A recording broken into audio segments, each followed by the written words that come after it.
কোরআন শরীফে এমন একটি সূরা আছে, এই সূরাটা যদি আপনি 3 বার পাঠ করতে পারেন, মহান আল্লাহ রাব্বুল আলামিন আপনার আমলনামায় এক খতম কোরআন খতমের সওয়াব দিয়ে দিবে। সুবহানাল্লাহ। মুসলমান ভাইয়েরারে আমার, এই সূরাটা আপনি আর আমি যদি খাস দিলে পাঠ করতে পারি, আল্লাহ রাব্বুল আলামিন কিন্তু আপনার আমলনামায় এই সওয়াবটা দিয়ে দিবে। মুসলমান ভাইয়েরারে আমার, আপনি আর আমি যদি আল্লাহ রাব্বুল আলামিনকে রাজি খুশি সন্তুষ্ট করার উদ্দেশ্যে এই সূরাটা 3 বার পাঠ করতে পারি, মহান রব্বুল আলামিন আপনার আমলনামায় কোরআন খতমের সওয়াব আপনার আমলনামায় দিয়ে দেবে।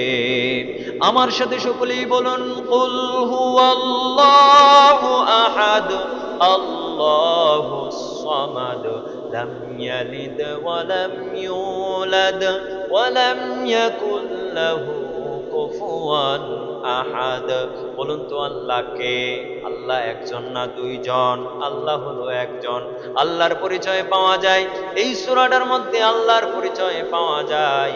এই সূরাটা যখন আপনি পাঠ করবেন, যখন অর্থ সহকারে পড়বেন, আমার আল্লাহ রাব্বুল আলামিনের পরিচয়টা আপনি পেয়ে যাবেন।